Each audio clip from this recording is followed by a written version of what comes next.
Welcome to this lesson on English conditionals. Today, you'll learn how we use the conditionals to talk about possibilities, habits, and even regrets. We'll cover all 4 types in detail. By the end of this lesson, you'll be able to identify all 4 conditional types and understand when to use them in daily life conversations.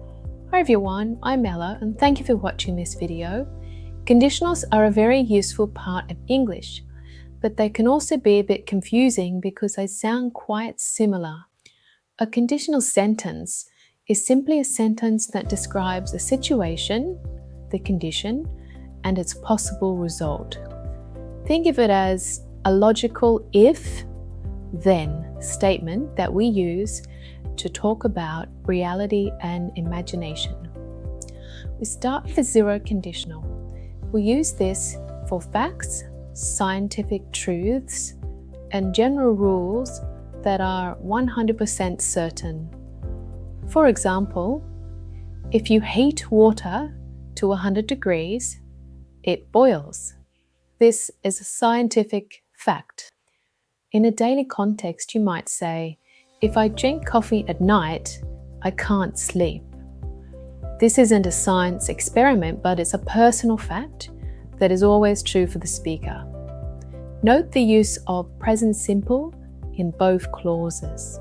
Next is the first conditional. We use this for real possibilities in the future, things that are likely to happen or could happen. For example, if it rains tomorrow, I will stay home. It's a real possibility for a future situation. Another example, if you study hard, you will pass the exam. This is a real possibility. You're talking about a likely result of a specific action in the future. Or for travel, if we leave for the airport now, we will arrive on time. This is advice based on a real-time possibility. Notice the will in the result clause. This is the key marker for the first conditional. Now we move on to the second conditional. We use this conditional for imaginary or highly unlikely situations. We are dreaming, we are imagining. If I won the lottery, I would travel the world. So it's not impossible, but it's more of a hypothetical situation. A classic example, if I were rich, I would buy a beach house. Notice that in the second conditional, we use were for all subjects instead of was.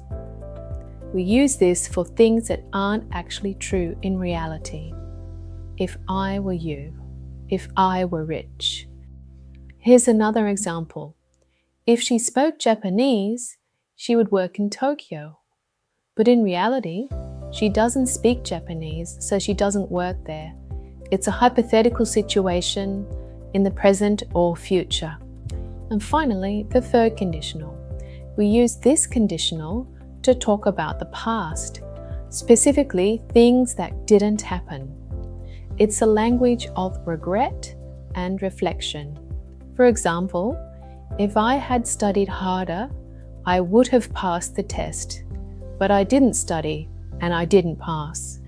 We often use this for regrets. If I had listened to your advice, I would not have made that mistake. So we're looking back at a past that cannot be changed. The structure is more complex and it uses the past perfect.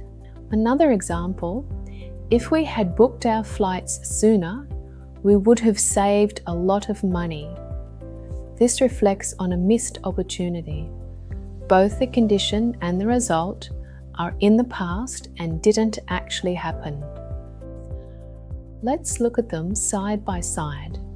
0 is for facts, and it's formed by if plus present simple, comma, present simple.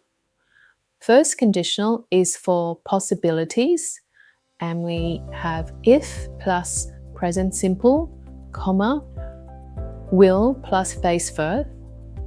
Second conditional is for dreams or hypothetical situations, and this is formed by using if plus past simple, comma, would plus base verb.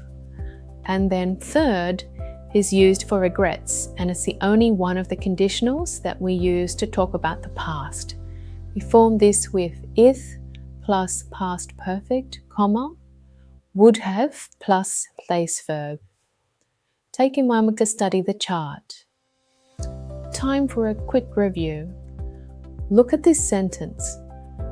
If I, you, I, the job. Which conditional would you use for advice? Think about the probability. The answer is second conditional. If I were you, I would accept the job. How about this one? If the sun sets, it gets dark. Is this a possibility or a fact? Correct, it's a fact. So we use a zero conditional, present simple in both parts every single time. I know that was a lot of grammar, a lot of information to take in, but hopefully now you have a bit of a better understanding of how conditionals work in English. Well, that's it for this lesson. Thanks so much for joining me, and feel free to download the practice worksheet in the description to give you some extra practice.